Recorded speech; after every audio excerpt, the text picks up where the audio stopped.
Bike भी चलाते हैं तो 100 की स्पीड में, है ना।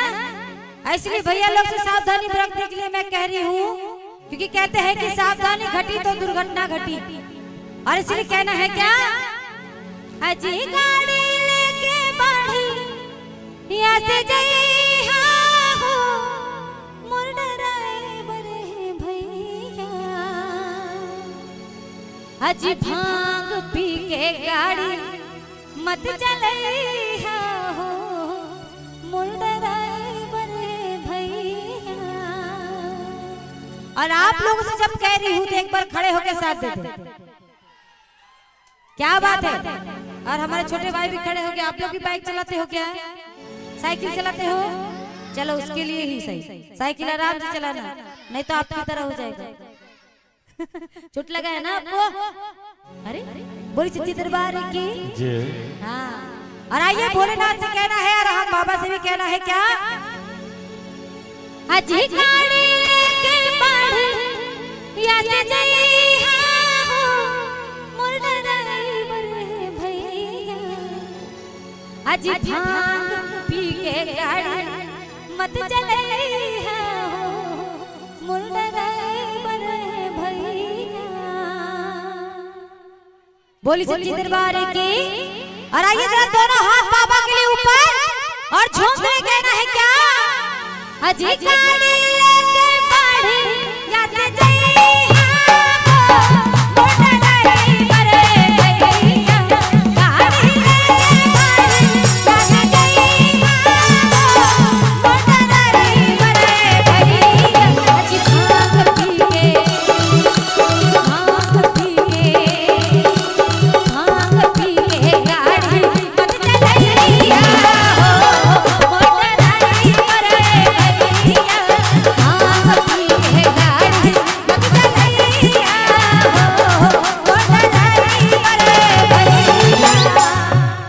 बता दिया माँ से कौन कौन प्यार करते हैं। अब बाबा से कौन कौन प्यार करते हैं ये खड़े होकर साबित करें।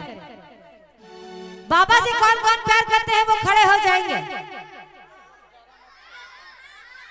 पैर में दर्द है तो बाबा के भरोसे छोड़ दीजिए, वो दर्द भी चल जाएगा। बोली सच्ची दरबार की, बोली बाबा भूतनाथ की।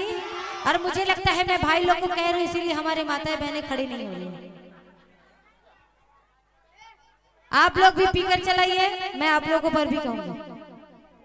बोली सच्ची दरबार की, बोली बाबा भूतनाथ की। और आइए सभी साथ देंगे, जरा झूमते हैं बाबा के भजनों में और कहेंगे क्या, अरे भांग पी के भांग पी के भांग पी के गाड़ी मत चलइहा हो मोर ड्राइवर है भैया, भांग पी के गाड़ी मत चलइहा हो मोर ड्राइवर है भैया, गाड़ी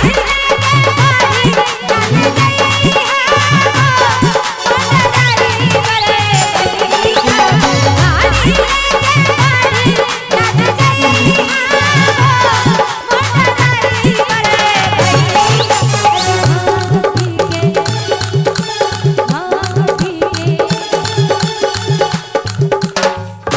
आप लोग भांग खा के हैं क्या? हमारी माता बहने लगता भांग खा के आई है, इसलिए एकदम शांत है, क्योंकि पता चल जाएगा। और आइए मैं चाहूंगी कि सभी की हाजिरी बाबा के दरबार में लगे, बाबा के चरणों में लगे। क्या बात है, सैल्यूट आपको। बोली सच्ची दरबार की। अगर आराम फरमाना था चाची जी तो घर में भी फरमा सकते थे, बेकार बेकार शरीर को कष्ट दे रही है। बोली सच्ची दरबार की जय, बोली बाबा भूतनाथ की जय। तो आइए सभी साथ देंगे और कहेंगे क्या, जरा दोनों हाथ ऊपर, पहले दोनों हाथों को ऊपर और कहना है कि भांग पी के भांग पी के भांग पी के गाड़ी मत चलइहा हो मोर ड्राइवर है भैया, भांग पी के गाड़ी मत चलइहा हो मोर ड्राइवर है भैया।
तो हाथ इतनी जल्दी नीचे नहीं होती।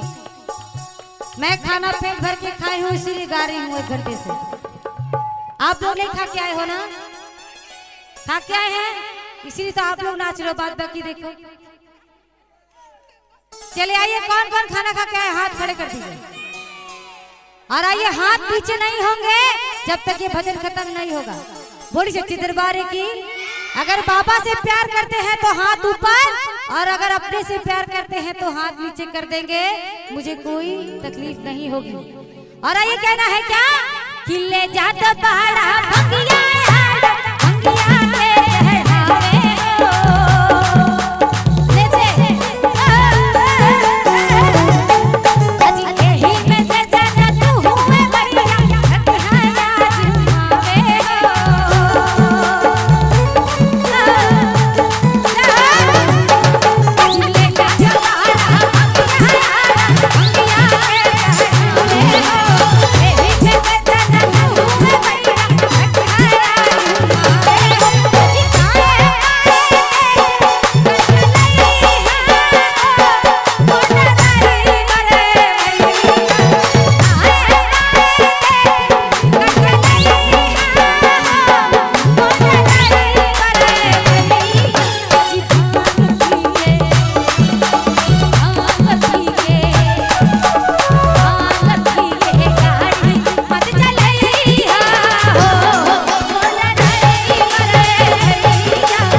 भांग का नशा कभी किए हैं यहाँ के? किए हैं? हाँ हाँ किए हैं। एक ने कहा किए है, एक ने कहा नहीं।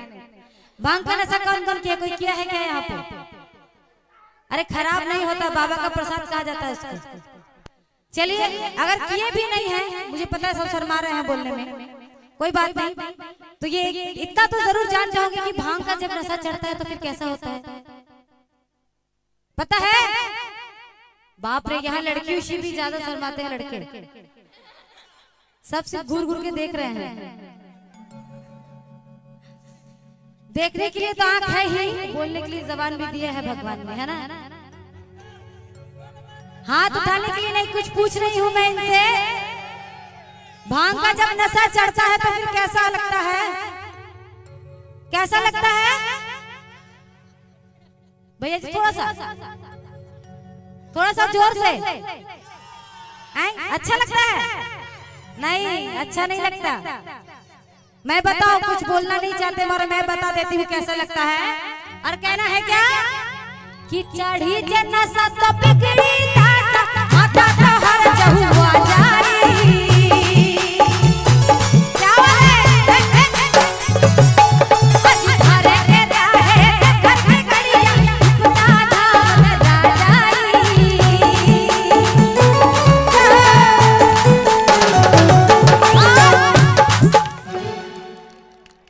भैया जी, मोबाइल आपका है या पड़ोसी का है? आपका है ना?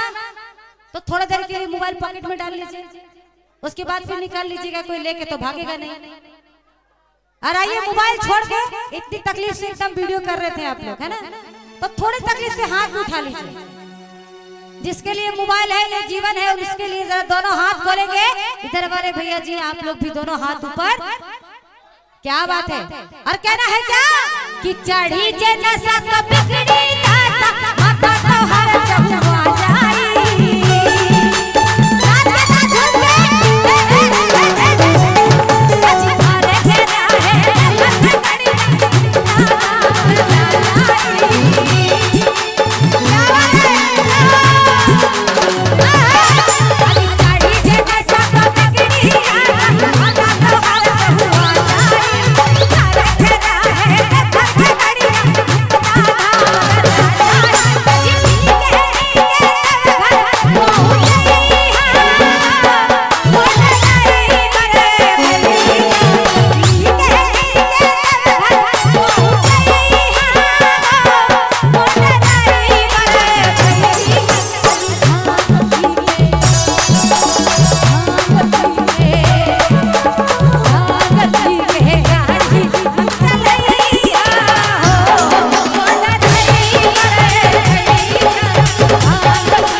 यानी कि ये तो बहन ने कह दिया भाई से कि आराम से गाड़ी चलाना।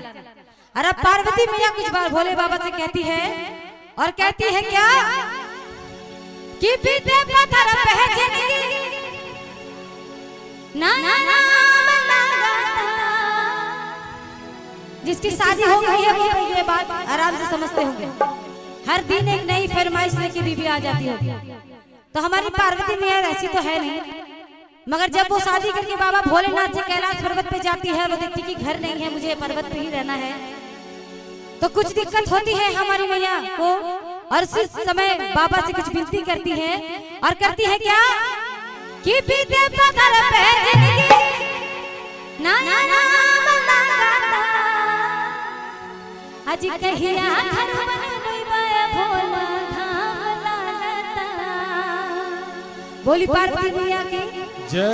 कौन कौन है पार्वती मैया के साथ? जरा दोनों हाथ ऊपर, दोनों हाथ एकदम, और ताली के साथ कहेंगे क्या कि बीते पत्थर पे जिंदगी, बीते पत्थर पे जिंदगी ना ना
वाले को छोड़ के बाद बाकी जितने पीछे से वहां तक है हमारी माता बहने, ऐसा लग रहा है कि उन्हें घर से खींच खींच के लेके आए कि जागरण में आ जाए।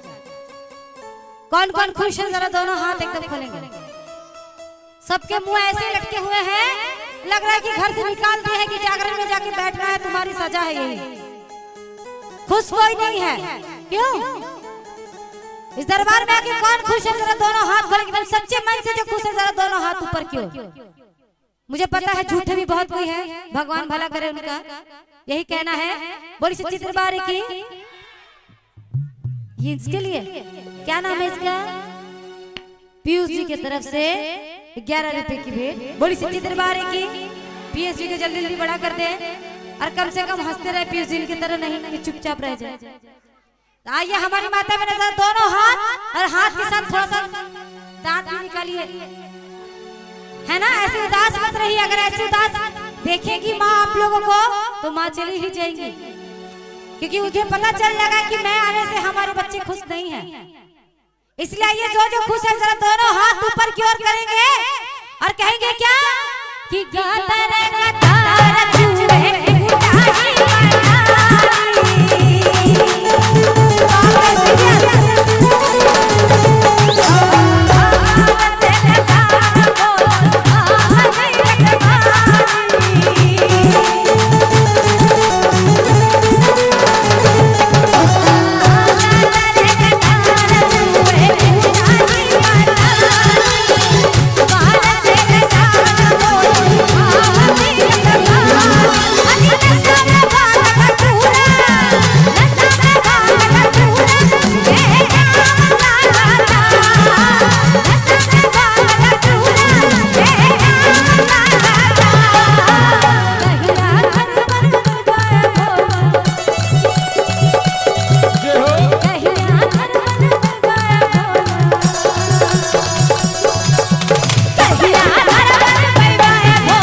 बाबा भोलेनाथ से, और अब मालिनी कह रही है, शिकायत कर रही है बाबा से। क्या?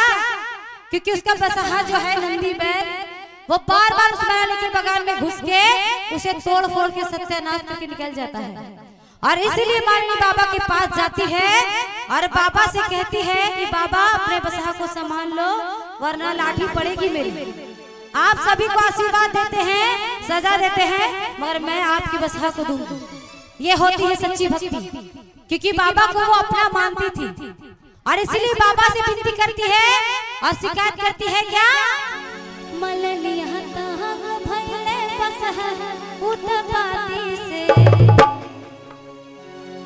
तंग है बसहा की उत्पत्ति से और मैं तंग हूँ उन लोगों से। ये हमारी एकदम लंबी बहन जो है, अच्छा छोटी हो गई, वो मुझे ऐसे देख रही, छुप गई क्या? बोली सच्ची दरबार की। कौन कौन ऐसे करके देख रहा है वो सीधा हो जाए। बोली सच्ची दरबार की। बोली बाबा भूतनाथ की। आप इतने लंबे हैं तो लंबे हाथ भी खोलिए। आज इसके छोटे हाथ वो छोटे हाथ खोल दीजिए। सिर्फ अपने हाथ होने चाहिए, अगर अपने हाथ नहीं भी है तो बगल वाले से उधार ले लीजिए, सुबह दे दीजिएगा। भैया मेरे पास नहीं था, उधार दे दो, सुबह दे दूंगा मैं। बोली सच्ची दरबार की। बोली बाबा भूतनाथ की। और आइए मुझे तंग मत कीजिए, तो मैं आप लोगों को हाथ खड़े खड़े करके करवा के थका दूंगा। बोली सच्ची दरबार की। तो आइए छुप के कहना है क्या? मललिया भैया बसहा उठपाती से काहे लेके मारा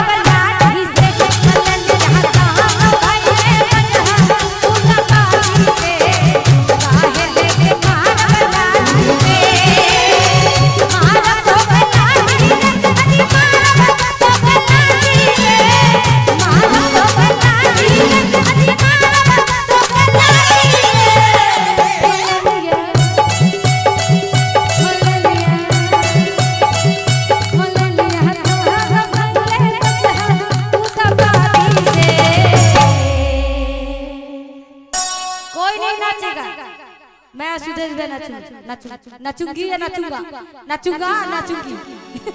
बोली सच्ची दरबार की। सुरेश भाई नाचेंगे और मैं नाचूंगी, कोई नहीं नाचेगा, सब सच्ची हो जाएगी। बोली सच्ची दरबार की।